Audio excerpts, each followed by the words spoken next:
If someone would have told me I was getting a divorce at age 56, leaving my home and my business, I would have told them they was a lie and the truth ain't in it. Well, this is my divorce story. Hi, I'm Tracey, the Sacred CEO, and welcome to the Life After Divorce show. Those of you who are just meeting me, thank you for joining me. Those of you who know a little bit about me, thank you for joining me. I want to talk a little bit about who I am and why I created this podcast.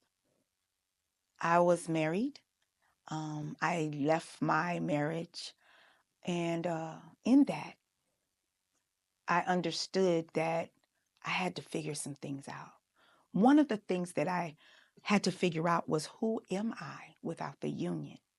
Our identity can become so attached to who you become in the union of marriage, who you are when you are attached to your partner, your husband, or your wife.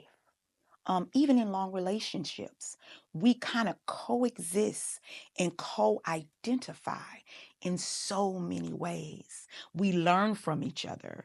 Many times we're supporting one another. We're helping one another.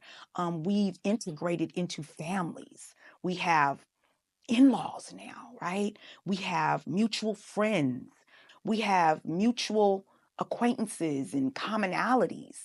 And with all of these things, these are things that build a strong bridge to a healthy marriage and a healthy relationship.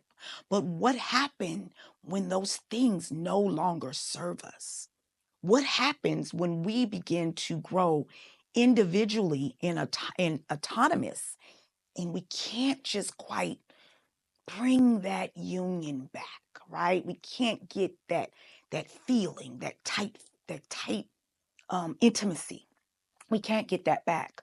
So I had to re-examine, what does that mean when we say, until death do us part? The death of what? The death of the marriage, the death of the individual, the death of me. What does that actually mean? We have taken on a very religious context when it comes to marriage and divorce. Here at Life After Divorce, we believe that marriage is strong, relationships should be strong, and both should be very healthy. But what I would love to share with you is a healthy way to also, if you need to, separate amicably, as well as searching and receiving your happiness after divorce. So, death do us part. Let's talk about that a little bit. Death, the death of what? When you are leaving a marriage or a long-term relationship or a divorce, a part of you dies. The experience that you had with the person, the mate, the husband, wife, lover, that also dies. But I looked at it a little differently. Not only does it die, it shifts. So in that shift, how do we reestablish a healthy relationship with ourselves? How do we do that? And that was something I had to think about. I was in a relationship for 10 years. We were married for close to 6 of those years. And I have to say, the first 6 years that we were together, it was amazing. When I left, I was in love. It was one of the hardest things I ever had to do. In leaving my marriage, it was an act of rebellion. But not only was it an act of rebellion, it was an act of love. It was an act of self-love. So do we stay when we feel misused, when we feel abused, when we feel taken advantage of, when we feel like we've been manipulated, when we feel like we lack the strong will to continue? Do we stay? Many times we can, but that's going to take navigating with help. And a lot of times we're trying to do it on our own and we're trying to figure things out. And in figuring those things out, we have to remember that there are patterns, conditions, and programming that each individual in that marriage have before we sign on and say, I do. Before we get into that contract of marriage, there are so many facts that are important and things and values and morals and things to think about before we go into this thing called marriage. So when you get to a point when you're just at a stop sign and you're at a crossroads and you don't know what to do, my first line in recommendation and suggestion would be get help. Get the counseling you need. Get the therapy you need. Go out, seek good counsel. Go to some of the elders, right?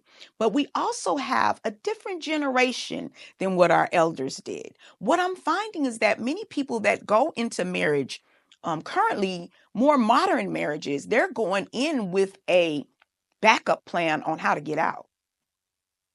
So many times they're not going into marriage to stick and stay. Many times they're going in and saying, hey, we're going to do this until it don't feel good anymore, right?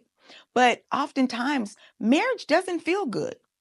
It's work. It's a lot of work. And if you have trauma, if your partner has trauma and it has been undealt with, it hasn't been acknowledged, and that stuff surfaces because it will surface, it will leak. What do? Do you stick and stay even though there's no help? There's no wise counsel? So let's talk about that for a minute. Let's talk a little bit about trauma bonding. What is trauma bonding? Trauma bonding is a psychological, emotional attachment that you have with someone based on abuse and familiarity. I learned that I have been trauma bonding throughout the last 3 relationships, probably all of my relationships. I was raised in a home that was volatile. There was violence and there was abuse. So I had to grow up really quick in order to protect myself from the violence and from the abuse. And in that, I learned that I was raised with manipulation and gaslighting. It's very common and it was very familiar in my childhood. So I would usually choose men who were handsome, emotionally unavailable, highly manipulative, and that gaslight. Yes, I had to look in the mirror and ask myself, you are the common denominator here, okay? You keep attracting this certain pattern in your life. What is it that you need to learn? What is it that you need to change about yourself? What is it that you need to do to heal and recover so that you can experience ultimate happiness and share that with someone else, right? So I also learned that happiness is an inside job, honey. Happiness comes from you already establishing that happiness and sharing that with someone else. No one came here to make you happy. No one came here to make me happy. Let's be clear. Anyone that is in my circle, relationship, friendship, acquaintance, we are sharing in the happiness that we already have. So the only thing that someone else can do for me is just enhance my happiness. I can't expect someone to be the end all of my happiness. That's ludicrous. And it applies too much pressure on the individual, on the relationship, and on myself. And it's just false expectations. In this thing called marriage, we not only marry our mates, husband, wife, lovers, partner, friend, we marry their families. We marry their friends. We marry the social circles, and they do the same with us. Meaning all of that combines, okay? And you have to learn how to navigate that together. I want to give you a few tips on how to go about breaking the trauma bond.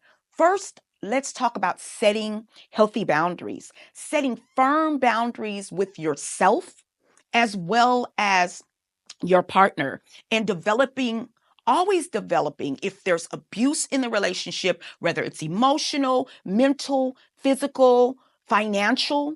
If there is any form of abuse, you have to navigate a positive exit strategy. Okay. And it doesn't mean coming in with that strategy, because many times we don't understand or even know we're abused or going to be abused in a relationship, because we go in with the oxytocin and the hormones popping and everything, and the love feels good. And we're addicted to the feeling, right? But let's be real. After about 6 months to a year, that shit wears off. Then what do you have? How do you stick and stay then, right? So let's talk about acknowledging that there's trauma there. Both parties need to acknowledge there's trauma here.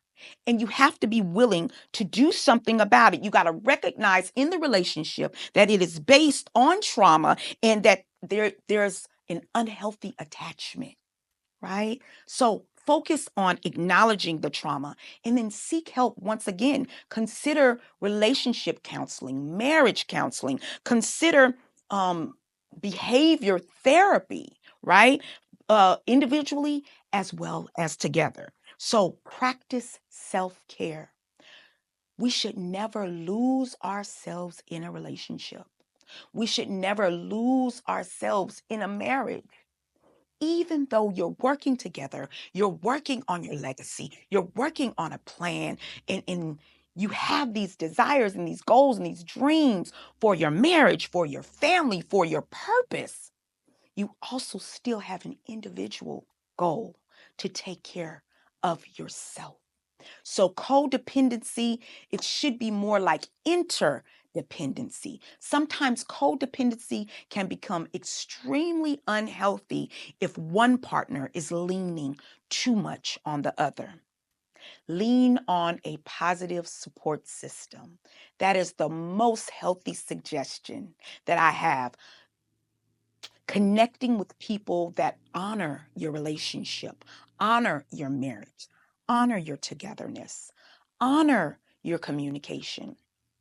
Never connecting with people that have anything bad to say about your partner or about your marriage.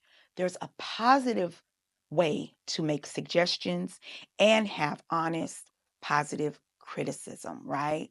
So I'm Tracey, the Sacred CEO. Thank you so much for joining me, and you'll hear more from me right here on Life After Divorce Show. Please like, share, and subscribe, and join us at lifeafterdivorce.com. If someone would have told me I was getting a divorce at age 56, leaving my home and my business, I would have told them they was a lie and the truth ain't in it. Well, this is my divorce story.